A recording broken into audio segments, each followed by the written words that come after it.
Sapi yang demam, sapi yang sakit itu tidak boleh bau pesing, Bos. Ketika sapi itu bau pesing, ya, bau amonia, bau feses, itu akan meningkatkan demamnya lagi.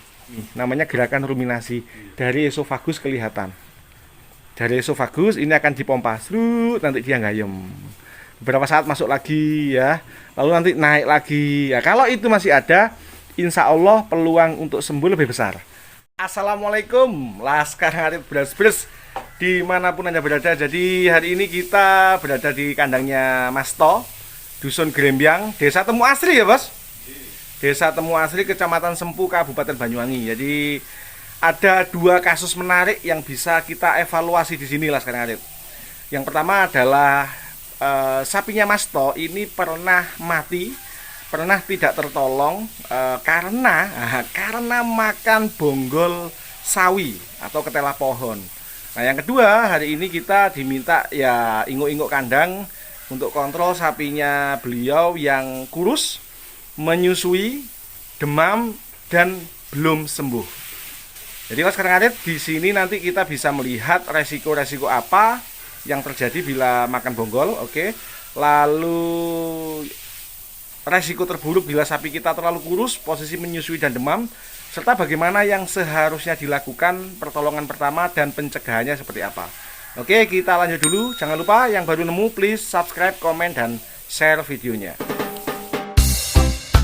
Laskar Ngarit Bras dimanapun Anda berada, 4 bulan yang lalu, tepatnya pas bulan puasa ya, sapinya Mas To itu pernah tidak tertolong. Laskar Ngarit, dengan gejala demam, nafsu makan turun, ya, kondisi naik turun, dan pada saat itu bunting 8 bulanan lah. Jadi sudah berbentuk sapi, sudah ada bulunya, tapi masih belum sempurna, Laskar Ngarit. Dan sudah ditangani 3 dokter, termasuk saya, Laskar Ngarit. Nah, jadi setelah kita lakukan penanganan, sapi tersebut tidak kunjung membaik, menunjukkan gejala tetap tidak mau makan. Lalu dia seperti ingin beol tapi nggak keluar, Laskar Ngarit. Itu gejalanya. Demam, nafsu makan turun, dia cenderung deprok, lalu seperti jentar-jentar mau melahirkan, dan seperti mengejan mau BAB, mau beol, Laskar Ngarit.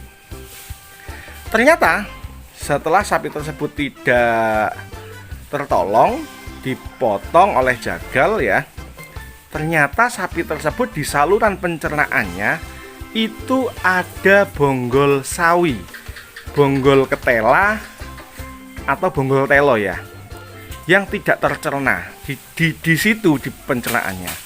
Jadi diagnosa dari sapinya Mas To saat itu, setelah dilakukan pemeriksaan postmortem atau setelah kematian, adalah indigesti atau corpora aliena, Laskar Ngarit. Indigesti itu adalah macetnya pencernaan, macetnya lambung karena kelelahan. Oke. Sedangkan corpora aliena itu benda asing. Tapi sebenarnya bukan corpora aliena, karena yang dia makan itu kan memang makanannya. Hanya Mas To itu rodo klendran karena memberikannya dalam bentuk yang masih utuh. Oh ya Bos ya. Itu. Kalau corpora aliena atau benda asing itu sapi makan handuk, sapi makan tampar, sapi makan kresek, itu bisa menjadi diagnosa corpora aliena.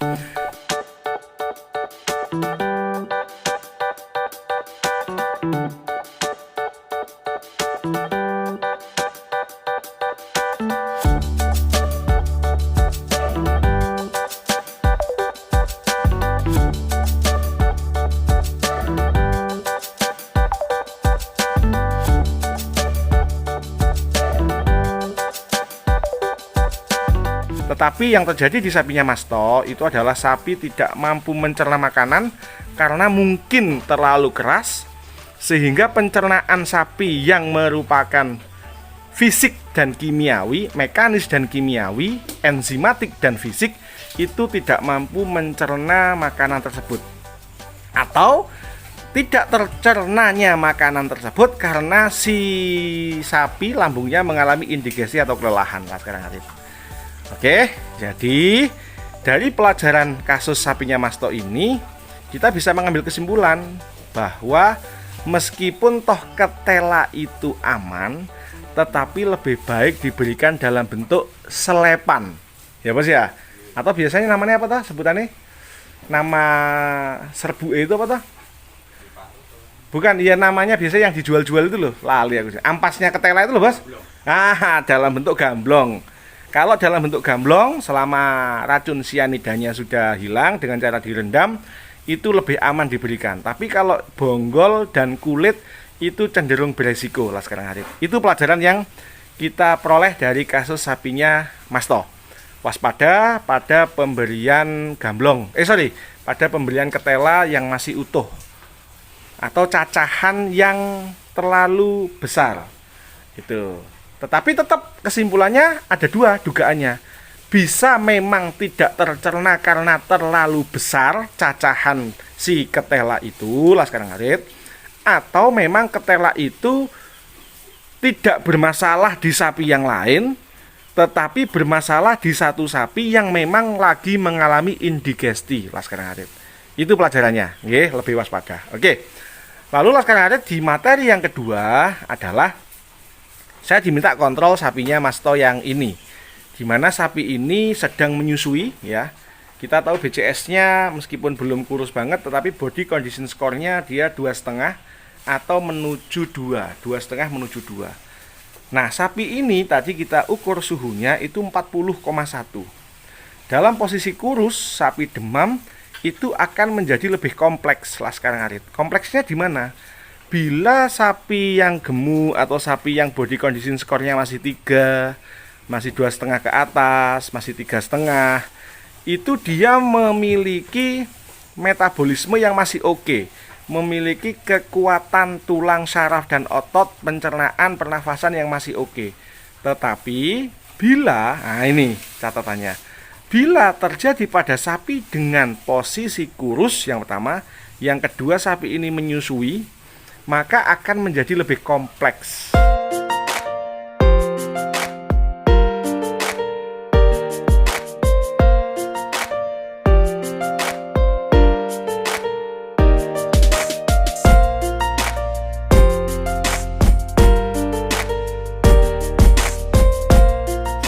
Kenapa lebih kompleks? Karena ketika dia demam, rata-rata nafsu makan sapi akan turun. Nah, dalam posisi stat tubuhnya si sapi itu kurus, sudah mulai sulit berdiri atau sudah mulai muncul dingklang, ditambah demam, ya toh Bos, ditambah nafsu makan dia turun, yang muncul adalah kondisi kompleks atau komplikasi dengan sindrom sapi ambruk, ketosis bisa, asidosis bisa, hipokalsemia, hipomagnesemia juga bisa Laskar Ngarit. Oke, jadi benang merah yang diambil adalah jangan membiarkan sapi yang sedang bunting, sapi yang sedang menyusui, atau bahkan jangan membiarkan sapi kita itu terlalu kurus. Karena ini akan memicu munculnya masalah yang lebih kompleks Laskar Ngarit ketika dia demam, dan sebenarnya demamnya itu bisa disembuhkan Laskar Ngarit. Tapi ini tadi sudah mendapatkan penanganan ya. Nanti coba setelah kita melakukan rekaman ini, kita ukur lagi suhunya, semoga sudah bisa turun. Oke, sekarang apa yang harus dilakukan peternak ketika sapinya ini kurus dan dia terindikasi demam? Yang pertama, wajib mensegerakan menelpon dokter. Tujuannya apa? Segera melakukan pemeriksaan apakah penyakitnya ini berbahaya atau penyakit kompleks atau penyakit yang bisa cepat sembuh. Oke, biar tidak terlambat. Jangan meremehkan penyakit pada sapi sekecil apapun, terutama sapi kurus. Oke. Yang kedua yang bisa dilakukan adalah menjaga kebersihan kandang, Pak Bos. Ya, menjaga kebersihan kandang. Karena apa?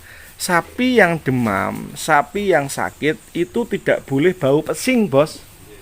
Ketika sapi itu bau pesing ya, bau amonia, bau feses, itu akan meningkatkan demamnya lagi.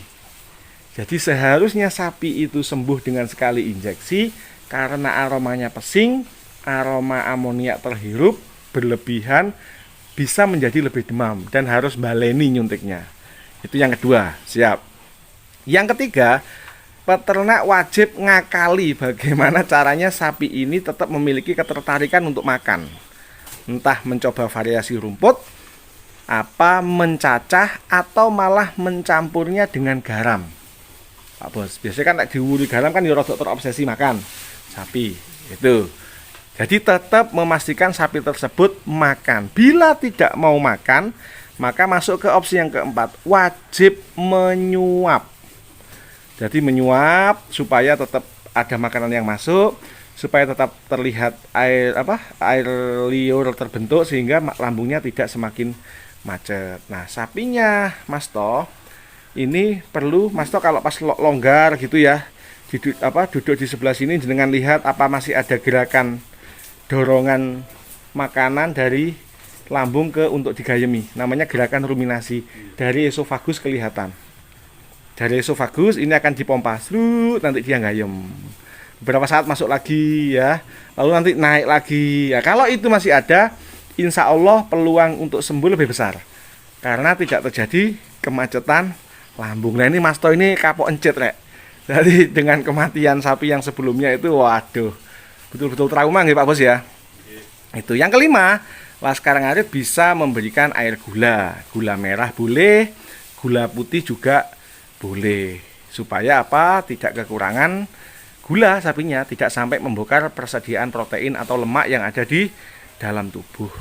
Terus jangan lupa bila 2 hari, 3 hari belum membaik, minta kontrol ulang, jadi jangan dibiarkan. Resiko terburuknya adalah ketika sapi tersebut menyusui dan BCS-nya rendah, nanti ambruk Bos. Ketika ambruk maka SOP-nya lebih kompleks, dandaninya itu lebih kompleks dia. Cuman kalau kita lihat meskipun cimi-cimi, sapinya Mas Toh sudah lumayan lah mau makan. Jadi itu Laskar Ngarit, jaga kebersihan kandang. Sebisa mungkin jangan sampai kurus sapi kita, karena itu akan menyebabkan masalah yang kompleks. Kalau sapinya sakit, tetap pastikan dia makan, cari makanan yang paling dia suka, gunakan garam, berikan air minum ya, gula, tetap komunikasi sama dokter supaya tidak sampai terlambat Laskar Ngarit. Oke, semoga video sederhana ini bermanfaat dan mohon doanya semoga sapinya Mas Toh bisa segera sehat, gemuk, birahi, dan bunting kembali. Amin. Matur nuwun, please like, subscribe, komen, dan share videonya. Wassalamualaikum warahmatullahi wabarakatuh. Laskar Ngarit beras-beras semangat.